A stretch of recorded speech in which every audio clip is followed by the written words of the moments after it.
The farmer takes the wife, the farmer takes the wife. Hi-ho, the dairy-o, the farmer takes the wife. So this is the new model. So instead of believing that the Nile River flooded, if you read the Bible, it says that God created everything 4002 BC. That's based on Nile River mythology. So what we're teaching today is Big Bang cosmology, which is that the universe in the beginning, 13.7 billion years ago, the universe came into existence by a bang. So there was no God involved here, but there's energy and force. We don't really know what was before the bang. Science is still working on it. And the universe reacted and expanded, forming helium, electrons. This right here, electron, is an example of fermion. And this is an example of a photon, is an example of boson, the forces. So the forces and the particles started reacting, and we have universes forming. So here's our Milky Way, and here's our neighbor galaxy called the Andromeda Galaxy, which is 2.2 million light years away. And then we have morals coming into existence, and then we have, this is what the human is. Remember I wrote that in the thing here? So humans are made of these 26 elements. So instead of Adam and Eve, we have a Big Bang, and the universe reacted, and it created you by way of chemical reaction so many years ago. If you go to Harvard, and you go take a biology class at Harvard, you'll find that the human is defined as like a 26 element molecule, which is shown right here. And you see this is from the Harvard biology department. And also, you'll see that scientists are starting to replace the idea that this is God's power with Gibbs power, which is that little G we showed you. And so here's the idea of the little baby being created. So instead of this G, you're thinking of God's energy. Now you think of it as Gibbs energy. Or like John Bryan here says, the new function, the new God or purpose of mankind, he's an engineer in England, is a form of the Gibbs function. So 4.6 billion years ago, what we have is called the nebular hypothesis. So 92 elements, which are all shown right here, they all started spinning around in a circle, and when they got hot enough, they sparked together and the Earth ignited, or the Sun ignited, and then they started spinning around and they created what's called our solar system. So we're down here, we're on planet Earth, third planet from the Sun. And this was proposed by Emanuel Swedenborg in 1734. So instead of the old days, people would go to they had the prophets, and people would go up on the mountain and they would say that God spoke to me, told me this. Now we measure these things. So Emanuel Swedenborg got out his telescope and measured these things, and we found it is real. 270 million years ago, what's called Pangea formed, and all the continents were stuck together. So see how the United States is here? We used to be next to Africa, and we were touching. And Canada was here, and Canada touched Greenland, and then everything was one, and what's called continental drift, and all the planets started separating. So humans formed from right here. They formed in Africa, called the East African Rift Valley, which is right over here, about 150,000 years ago. So instead of Adam and Eve and God creating humans on a certain date, 4,000 years ago, we have Big Bang cosmology and then evolution. And so humans evolved from smaller molecules up to bigger molecules, to bacteria, to flat worms, to fish, to walking fish, to reptiles, to little tree shrews, to lemurs, to gorillas, and to early human forms, and then to humans. And this occurred 150,000 years ago. Now the problem is, this occurred in the East African Rift Valley.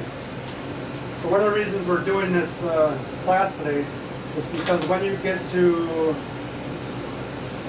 this part here, somewhere in between here and here, they'll say, well, God had to come down and create life.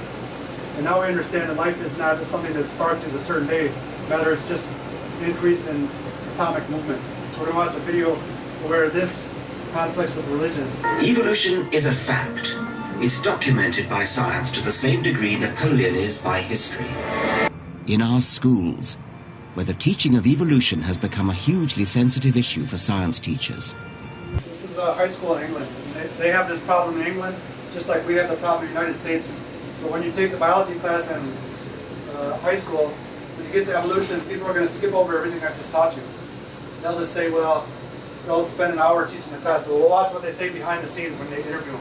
Here's a visual synopsis of the current situation in America, which illustrates one of the reasons why we're doing this 14-part Zerotheism for Kids lecture By the time a person reaches the age of 18 and goes through the American educational system up to the level of a high school graduate, they will have existed for some 158,000 hours. Among those hours of existence, 50% of Americans will be taught approximately 1 hour of the subject of human evolution or less. This is where the problem lies. The subject of where a person comes from, where a person is going, and the rules of operation in between are perhaps the most important educational subject of all of human knowledge. The reason that Americans are not taught this subject is because of religion.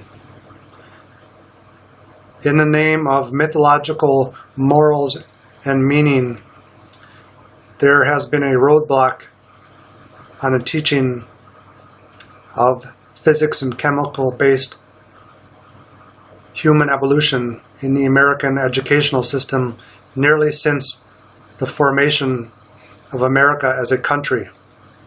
To compound the issue, some 22% of Americans will be taught creationism or intelligent design.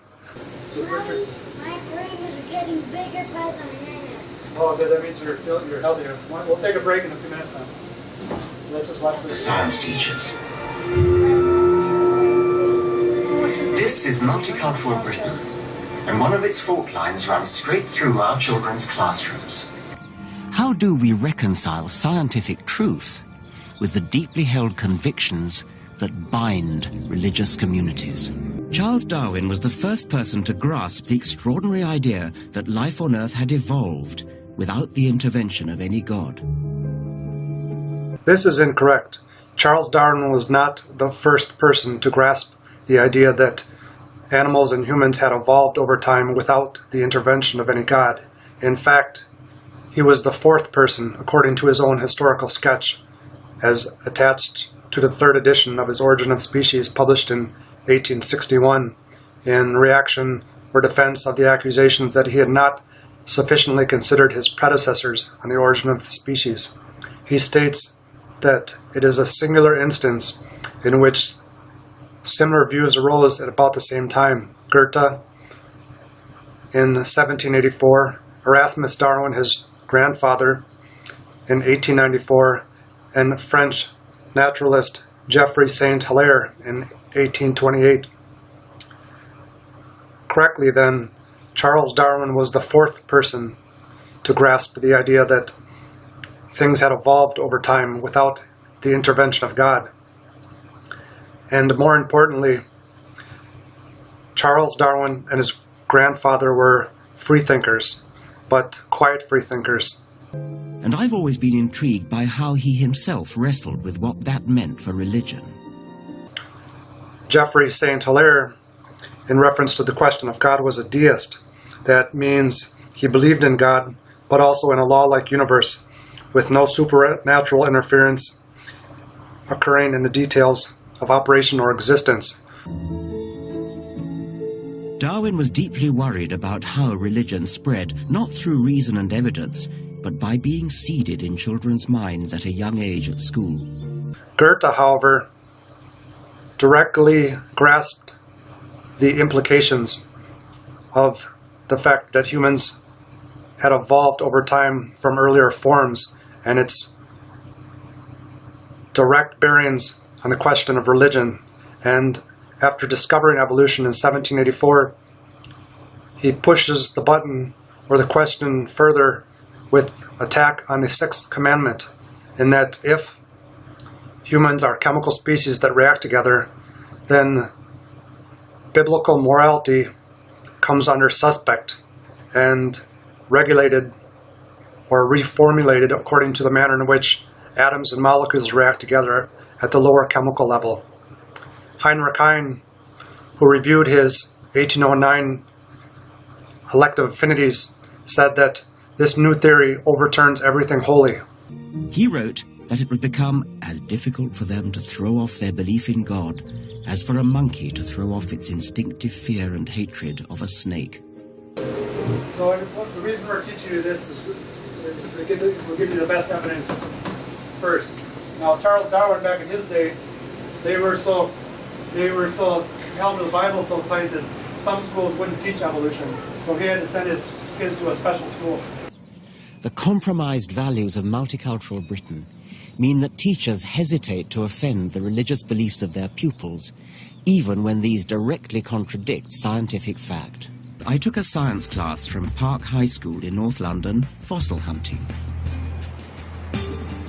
I was amazed by their lack of knowledge and understanding of evolution. So, what do their science teachers have to say about this? We can't get into the business of knocking down kids' religions and the religions of families. Why not, actually? Why not?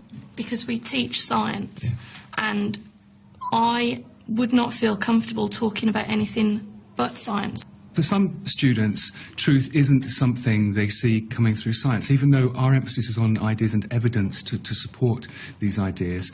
So if I present the scientific case and I make sure they understand the scientific case, I think I've done my job. Yeah. But their acceptance of it is a separate issue. A lot of students have a religious narrative that's very important to them. It's an important part of their life, through their family and their culture.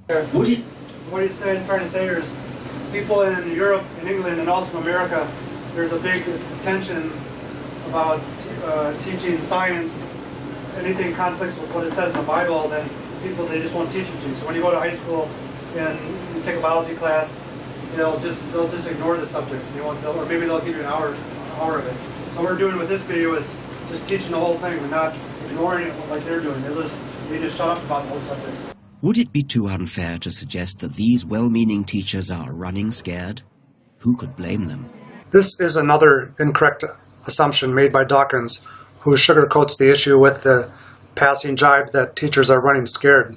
Correctly, there are deeply ingrained reasons why it is taboo to teach human evolution in the school systems.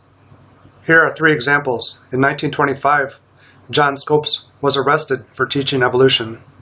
Obviously, what we believe is affected by our upbringing.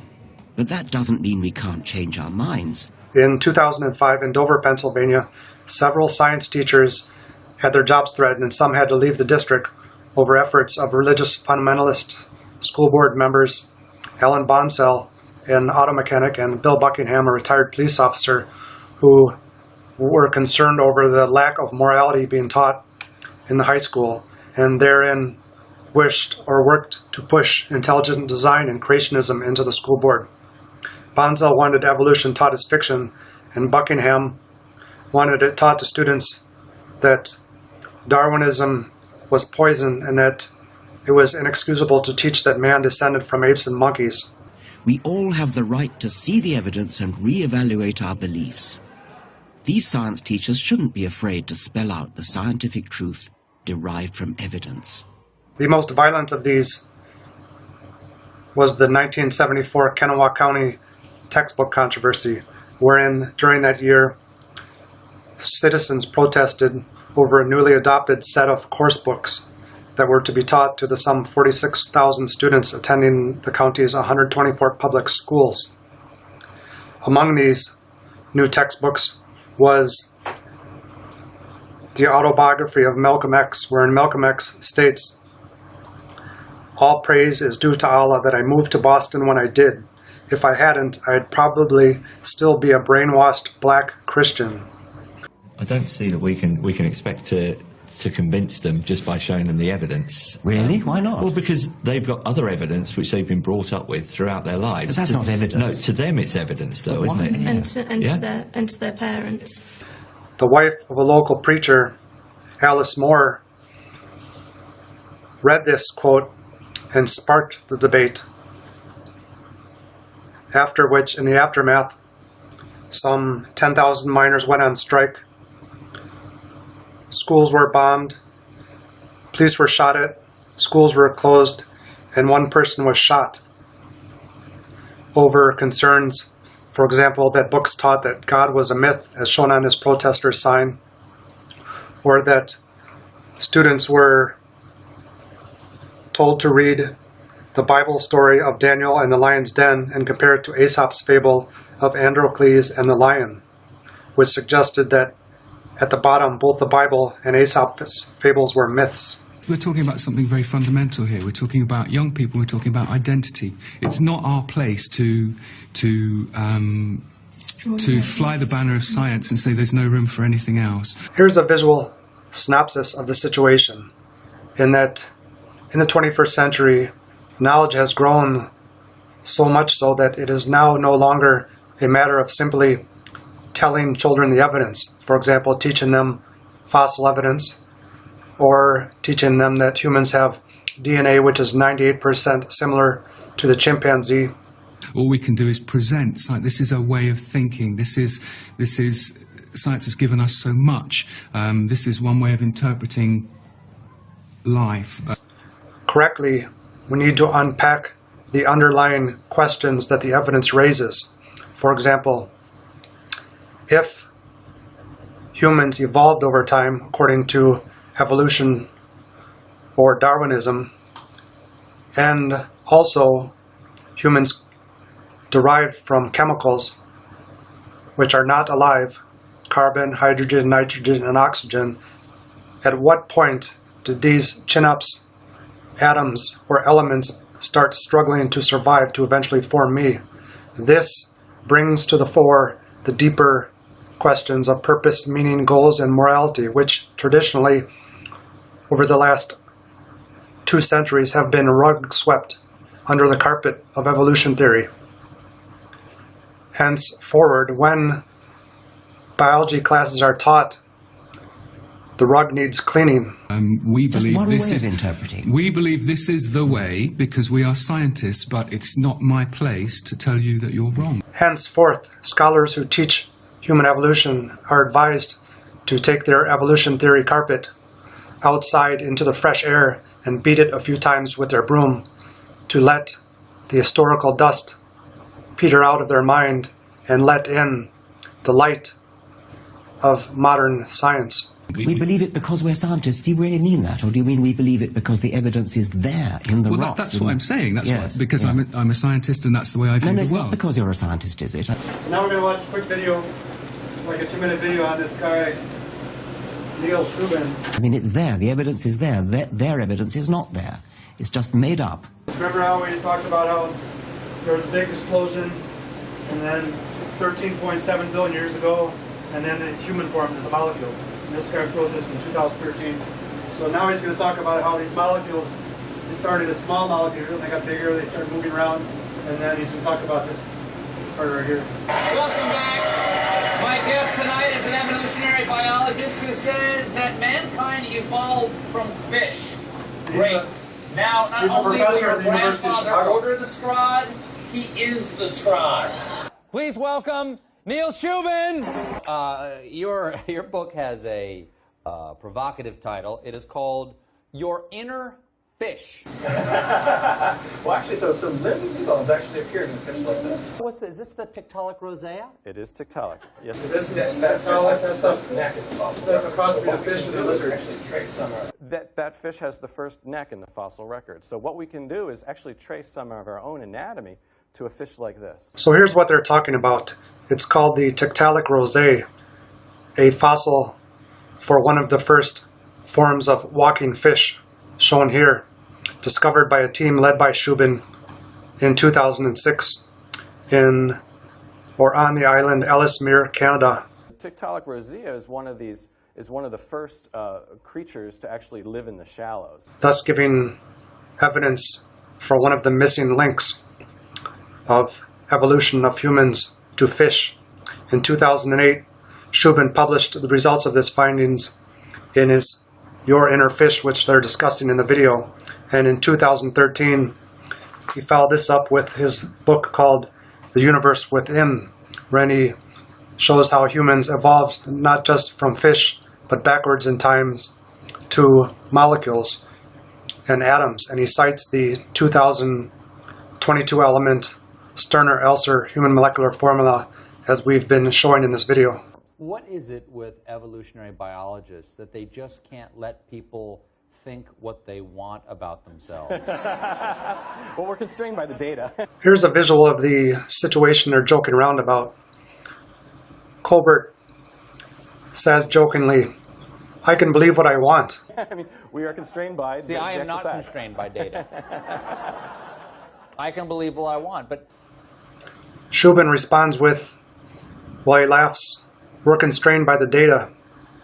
The issue here is that historically, as data grows and we draw conclusions from the facts, this new information needs to affect beliefs, moral beliefs in particular, meaning and purpose." We were not from monkeys, we are from fish. Well, we're from apes, but before apes, it's Apes, reptiles. apes don't have gills either. Your story is not holding together at all. And there has to be a cycle of the growth of data that pushes changes in the establishment of beliefs. And right now in America, the gears are coming up.